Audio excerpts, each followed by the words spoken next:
Oke, selamat pagi teman-teman. Kali ini saya akan melanjutkan mata kuliah kita, yakni tentang obat tradisional. Dan kali ini saya akan membahas tentang klasifikasi obat tradisional itu berdasarkan Balai Pengawasan Obat dan Makanan (BPOM). Dan obat tradisional itu sendiri dibagi menjadi 3, yakni jamu, obat herbal terstandar, dan fitofarmaka. Mari kita lihat apa yang mendasari hukum pembagian ketiga jenis tersebut. Yang menjadi dasar hukumnya adalah tentang dari keputusan Kepala Badan Pengawas Obat dan Makanan tentang ketentuan pokok pengelompokan dan penandaan obat bahan alam di Indonesia. Jadi obat-obat tradisional yang di Indonesia itu dikelompokkan menjadi 3, ada dasar hukumnya dan ada penandaan atau simbol-simbol yang harus diberikan atau dibubuhkan. Nanti kita lihat satu persatu. Yang pertama adalah jamu. Jamu itu apa? Jamu adalah obat tradisional yang disediakan secara tradisional. Misalnya dalam bentuk seduhan, pil, dan cairan yang berisi seluruh bahan tanaman yang menjadi penyusun jamu tersebut serta digunakan secara tradisional. Nah, jamu biasanya mengacu pada peninggalan leluhur, terus bahannya didasarkan dari bahan-bahan alam, biasanya cukup banyak campurannya, dan bahan-bahan yang di dalam berkisar 5-10 macam jenis atau bahkan lebih. Nah, jamu ini tidak membutuhkan pembuktian ilmiah sampai klinis, tetapi cukup bukti empiris. Bukti empiris itu bukti yang didasarkan dari pengalaman-pengalaman yang orang lakukan atau mereka yang sudah sembuh atau merasakan khasiat dari jamu tersebut. Jamu yang telah digunakan secara turun-temurun selama berpuluh-puluh tahun bahkan ratusan tahun silam telah membuktikan keamanan dan manfaat secara langsung untuk tujuan kesehatan tertentu. Jadi jamu ini ya memang warisan leluhur, sudah berusia ratusan tahun, mungkin bisa juga puluhan tahun. Terus yang kedua adalah tentang obat herbal terstandar atau scientific based herbal medicine. Adalah obat tradisional yang disajikan dari ekstrak atau penyarian bahan alam gelenik yang dapat berupa tanaman obat, binatang, maupun mineral atau gelenik. Obat ini digunakan untuk proses misalnya penyembuhan, di mana dalam proses pembuatannya itu membutuhkan peralatan yang lebih kompleks dan bernilai mahal. Ditambah dengan tenaga kerja yang mendukung dengan pengetahuan maupun keterampilan pembuatan ekstrak. Jadi untuk obat herbal terstandar itu membutuhkan peralatan yang kompleks atau lebih rumit. Bisa dikatakan ini adalah obat-obatan yang masuk dalam industri. Berbeda dengan jamu yang dibuat secara rumahan.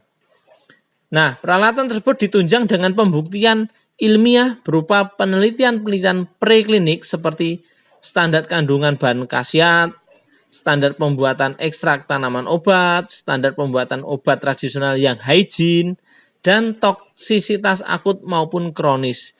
Jadi obat herbal terstandar harus sudah melakukan atau sudah dilakukan uji preklinik yang meliputi beberapa hal seperti di depan tadi. Jadi sudah ada ujinya, berbeda dengan jamu yang berdasarkan pengalaman empiris, tetapi kalau obat herbal terstandar itu didasarkan pada kajian ilmiah.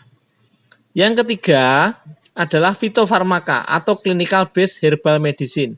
Merupakan bentuk obat tradisional dari bahan alam yang dapat disejajarkan dengan obat modern karena proses pembuatannya yang telah standar. Jadi ini lebih dibanding dengan obat herbal terstandar. Nah, fitofarmaka ditunjang dengan bukti ilmiah sampai dengan uji klinis pada manusia. Dengan uji klinik akan lebih meyakinkan para profesi medis untuk menggunakan herbal ini sebagai sarana pelayanan kesehatan.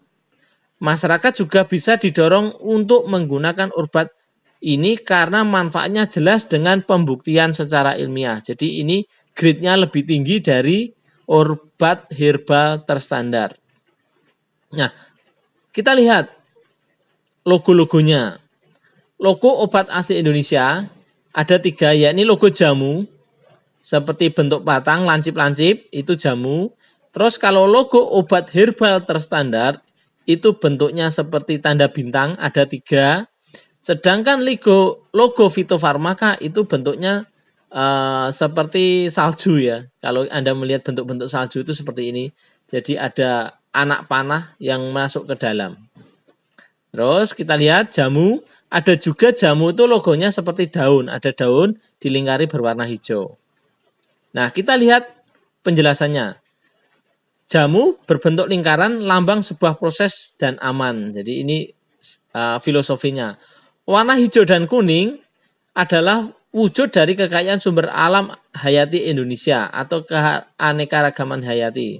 Stilisasi jari-jari daun adalah lambang dari proses sederhana sebagai visualisasi proses pembuatan jamu.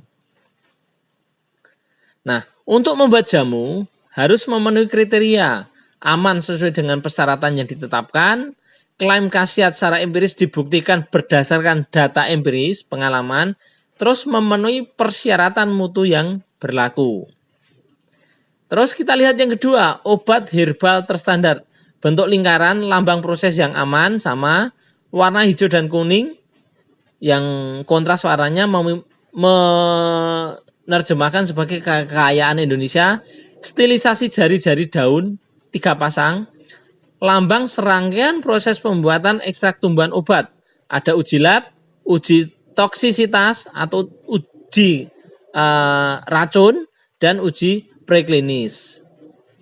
Terus kita lanjut, obat herbal terstandar harus memenuhi yang pertama, aman sesuai dengan persyaratan yang ditetapkan, klaim khasiat dibuktikan secara ilmiah, praklinik, telah dilakukan standarisasi terhadap bahan baku yang digunakan menjadi produk. Terus yang terakhir adalah memenuhi persyaratan mutu yang berlaku. Yang terakhir adalah fitofarmaka. Bentuknya sama lingkaran, lambang proses yang aman. Terus warna hijau, kuning itu kontras, itu menunjukkan kekayaan keanekaragaman hayati. Terus stilisasi jari-jari daun berbentuk bintang. Lambang sebuah proses yang lebih kompleks sebagai visualisasi proses pembuatan fitofarmaka, yakni ada uji lab, uji toksisitas, uji praklinis, dan uji klinis. Nah, syarat fitofarmaka yang pertama itu aman sesuai dengan persyaratan yang ditetapkan, klaim khasiat harus dibuktikan berdasarkan uji klinik, telah dilakukan standarisasi terhadap bahan baku yang digunakan dalam produk jadi, yang terakhir adalah memenuhi standar yang berlaku. Sekarang kita lihat bagaimana simbol-simbol tadi harus ditaruh di dalam sebuah kemasan atau wadah pembungkus yang disebut dengan penandaan. Nah, penandaan ini ada di dalam pembungkus, wadah, etiket, dan brosur obat tradisional harus dicantumkan kata jamu yang terletak dalam lingkaran dan ditempatkan pada bagian atas sebelah kiri. Kata jamu harus jelas dan mudah dibaca, ukuran minimal tinggi 5 mm dan tebal 0,5 mm. Warna hitam di atas warna putih atau warna lain yang mencolok. Penandaan yang kedua adalah obat tradisional harus berisi informasi yang penting tentang, yang pertama, nama obat tradisional atau nama dagang. Bisa disebut kita merek. Yang kedua adalah komposisi.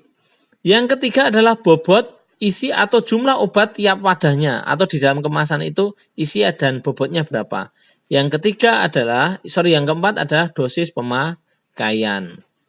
Selanjutnya adalah harus ada khasiat atau kegunaan. Terus kontraindiksi jika ada. Terus kedaluarsa atau berapa umur simpan atau masa pakai. Yang ketiga adalah nomor pendaftaran. Yang selanjutnya adalah nomor kode produksi. Jadi kalau nomor pendaftaran ini terdaftar di BP POM berapa. Terus kalau kode produksi itu adalah kode yang digunakan produksi, biasanya berisi angka-angka rahasia, biasa kapan pembuatannya, tanggal, bulan, di batch berapa, ban berapa, dan macam-macam. Itu hanya perusahaan yang tahu. Yang selanjutnya adalah ada nama industri atau alamat sekurang-kurangnya nama kota dan kata di Indonesia. Nah, itu adalah bagaimana kalau teman-teman ingin membuat jamu dan di dalam jamu itu harus ada label yang berisi sekian banyak daftar itu. Nah, demikian kuliah saya pada hari ini. Saya cukupkan sekian dan kita ketemu lagi minggu depan hari Senin ya. Terima kasih. Sampai jumpa. Tuhan memberkati.